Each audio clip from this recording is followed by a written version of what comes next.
Healing से काफी ज्यादा बेनिफिट मिल सकता है इन सभी कंडीशंस में। किसी भी ब्रेन कंडीशन को हीलिंग से और एनएलपी से कैसे हील करें, कैसे ट्रीट करें। हमारे पास में कई ऐसे केसेस आए हैं जहां पर एक्सट्रीम कंडीशन थी, काफी क्रिटिकल कंडीशन थी। हर केस में एक सा रिजल्ट नहीं आता, या फिर जैसी कंडीशन होती है सेरेब्रल पैल्सी, मेंटल रिटार्डेशन। जब आप किसी क्लाइंट को हील करते हैं, आप अपने घर में किसी को हील करते हैं, तो पहले उसका ऑरा जरूर क्लीन कर लीजिएगा।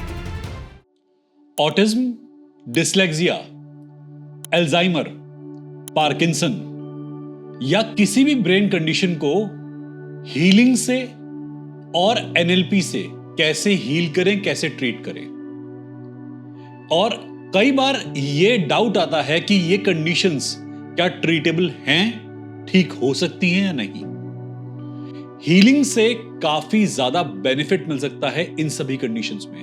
कोई भी ब्रेन का डिसऑर्डर हो, किसी भी प्रकार का, उसमें हीलिंग से बेनिफिट मिलता ही मिलता है। हमारे पास में कई ऐसे केसेस आए हैं जहां पर एक्सट्रीम कंडीशन थी, काफी क्रिटिकल कंडीशन थी। मैं ये नहीं कहता कि पूरी तरह से पेशेंट स्वस्थ हो जाता है कई बार, पर इतना है कि वो अपने जीवन को जीने के लिए सक्षम हो जाता है।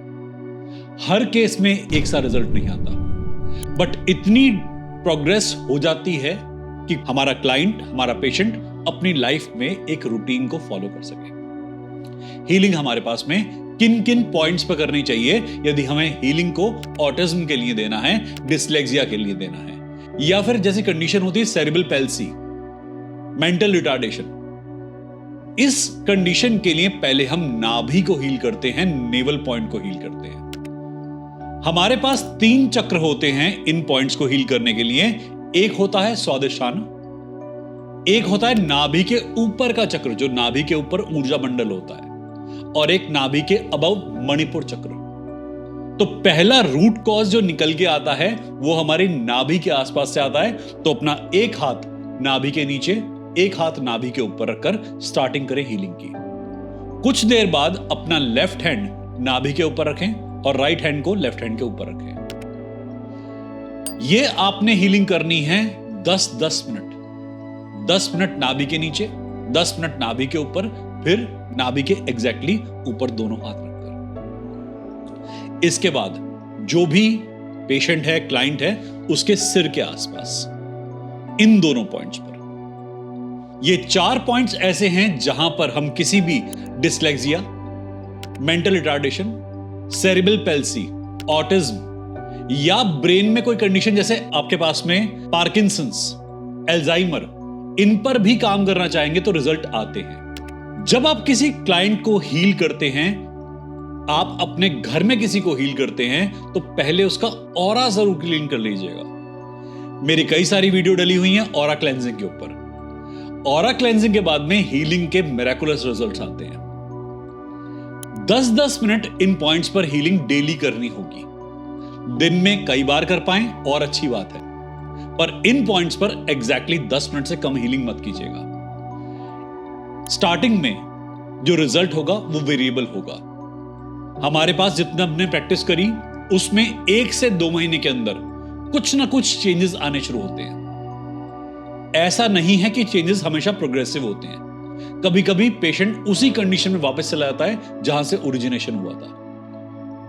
यह एक ट्रैक होता है जब बॉडी एक्सेप्टेंस में एनर्जी को लेती है और फिर से रिस्टोर करती है एनर्जी को। अगर कंडीशन में पेशेंट पहले जैसा हो गया है, फिर दोबारा हीलिंग में वापस आएगा। वो लगातार काम करना पड़ता है, एटलीस्ट 4 से 5 महीने तक, तब विजिबल फर्म रिजल्ट्स देखे जाते हैं।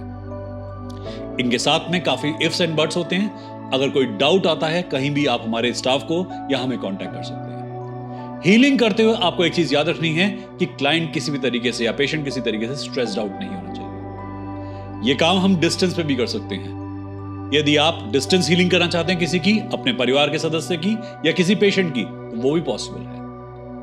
मेरी आपसे हाथ जोड़कर निवेदन है, विनती है कि जिन लोगों को हीलिंग नहीं आती, पहले 3 लेवल तक, रेकी 3 लेवल तक अपने आप को ट्रेन करें, अट्यूनमेंट लें, ट्रेनिंग करें। पहले प्रॉपरली मास्टर सिंबल से अपना ऑरा लॉक करना सीखें। कई बार ऐसा होता है जब हम किसी की हीलिंग करते हैं तो उसका एनर्जी इंपैक्ट हमारे ऊपर आता है।